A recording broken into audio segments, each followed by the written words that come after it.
तो hello learners, welcome back to my YouTube channel commerce and math classes. तो आज हम डिस्कशन करने वाले हैं। देखिए, एफसीआई के जो मेंस है, आपका एफसीआई मेंस, उसके पीडीएफ नोट्स हिंदी के अंदर अवेलेबल हो गए हैं और इसमें कंप्लीट अकाउंट्स नोट्स है। पहले मैं बताऊंगा। देखिए, आपका जो प्रीलिम्स एग्ज़ाम होगा वो कब होगा? वो जनवरी के अंदर होगा, और जो आपका मेंस होगा वो मार्च के अंदर होगा। तो आपको कम टाइम मिलेगा। तो अभी आपका जो ऑलमोस्ट जो आपका प्रीलिम्स का अच्छे से तैयारी हो गया होगा, और प्रीलिम्स के अच्छे से तैयारी से मतलब है कि आपका मेंस का जो मेन स्ट्रक्चर है वो भी आपका तैयार हो गया होगा, सिर्फ एक सब्जेक्ट को छोड़ के, है ना। सब्जेक्टिव जो पेपर है उसको छोड़ के। अब सब्जेक्टिव पेपर के अंदर आपके 60 क्वेश्चन आने हैं, ठीक है। तो उसके अकॉर्डिंग आपको प्रिपरेशन करनी है, आपके जितने भी क्वेश्चन आने हैं। तो इस हिसाब से आपको जो है अभी से तैयारी करोगे तो आपको आधा नवंबर मिल जाएगा, ऑलमोस्ट 10 दिन या 15 दिन। 10 दिन इसके मिल जाएंगे आपको। आगे 2 महीने, आई थिंक 3 महीने आपको आराम से मिल जाएंगे। तो आपको लगभग लगभग 100 डेज होंगे, और 100 डेज के अंदर आपको पूरी अकाउंट कवर करनी है। और वहाँ पे आपको पता है कि पेपर जो है कि जो कट ऑफ बनेगी वो मेन डिपेंड करेगी सब्जेक्ट के ऊपर, कि सब्जेक्ट आपने कितना अच्छा से करा है। क्योंकि देखिए, प्रीलिम्स के अंदर आपको मल्टीपल टाइम्स लेते हैं, 20 गुना के आसपास स्टूडेंट लेते हैं। तो उसमें क्या रहता है कि 20 गुना स्टूडेंट होते हैं तो आप इजीली सिलेक्ट हो जाते हो। लेकिन अब आगे नेक्स्ट क्या होता है, एक स्टूडेंट सिलेक्ट होगा 20 में से। तो आपको ये देखना पड़ेगा कि आपका जो जोन है उससे आप बेटर किस तरह करोगे, ज़्यादा मार्क्स किस तरह लेके आओगे। तो आपको लगभग लगभग आपको 240 में से आपको स्कोर करना पड़ेगा 150 से प्लस, है ना। और 150 प्लस आपको स्कोर करना है। तो आपको टाइम के अकॉर्डिंग देखोगे तो अकाउंट सब्जेक्ट आपको सबसे ज़्यादा बेनिफिट करेगा, ठीक है।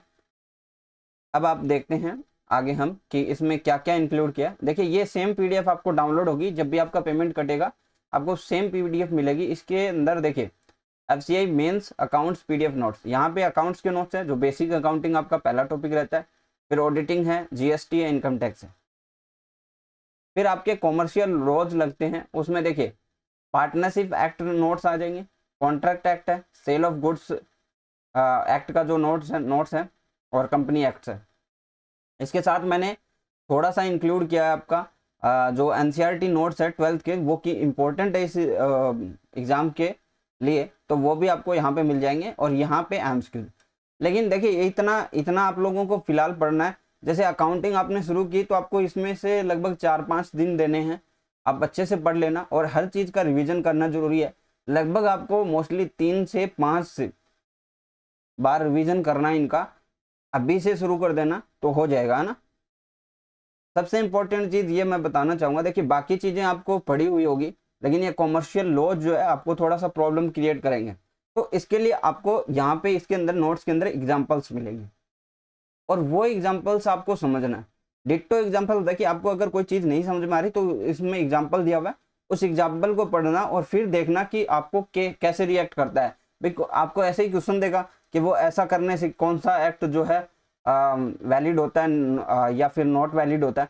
तो उसके अकॉर्डिंग आपको जो है एग्जाम्पल्स इन 4 चीज़ों में आपको ध्यान में देना है, ठीक है। दूसरी बात यह है, यहाँ पे मैंने एक ग्रुप दिया है आपको, यहाँ पे आप क्लिक करोगे तो आपको क्या मिल जाएगा, एक ग्रुप मिल जाएगा। वहाँ पे मैं क्वेश्चन डालता रहूँगा जो आपके एमसीक्यूज वगैरह है, या फिर शॉर्ट जो आपके मॉक्स होते हैं वो उस टाइप के, ठीक है, वो मैं आपको डालता रहूँगा। तो ये आप ग्रुप ज्वाइन कर लेना जब भी आपको ये पीडीएफ मिल जाएगी।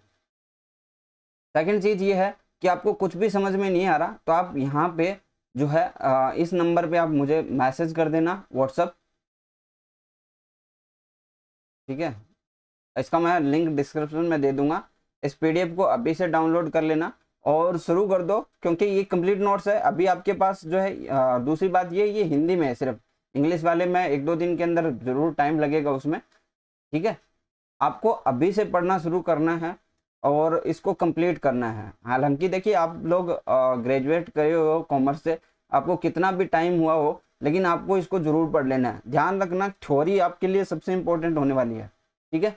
फिर उसके बाद एमसीक्यूज आपको एक तो ग्रुप में मैं डालूंगा एमसीक्यूज अलग अलग टाइप से, वो आपको लगाने हैं, साथ में ये एमसीक्यूज भी आपको लगाने हैं, ठीक है। तो वहां पे आपको ज़्यादा से ज़्यादा स्कोर करना है, क्योंकि वोट 120 मार्क्स जो है ना, उसमें से हमें ज़्यादा से ज़्यादा स्कोर लेके आना है।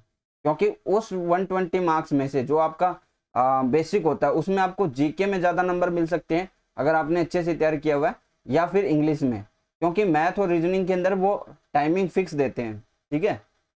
उसमें टाइमिंग के अकॉर्डिंग आपको क्या करना पड़ेगा, एडजस्टमेंट करना पड़ेगा, तो उसमें टाइमिंग कम होती है तो उसमें आपको थोड़ा सा कम मार्क्स मिलते हैं ना। तो उसके अकॉर्डिंग आपको ज़्यादा कोशिश करनी है कि अकाउंट वाले पोर्शन से जो है आप क्वेश्चन पिक करके, क्योंकि ये तो कॉन्सेप्ट बेस्ड होते हैं, इसमें कुछ रटना वगैरह तो है ही नहीं। आपने अगर रिवीजन अच्छे से कर लिया 3-4 बार तो आपको पता होगा कि किस चीज़ में कैसे रिएक्ट करना है, तो वो क्वेश्चन सही हो जाएंगे। ठीक है, आज की वीडियो यहीं पे एंड करता हूँ। आपको ये नोट्स डाउनलोड कर लेना है, डिस्क्रिप्शन में आपको लिंक मिल जाएगी। नेक्स्ट क्लास हम जरूर लेंगे।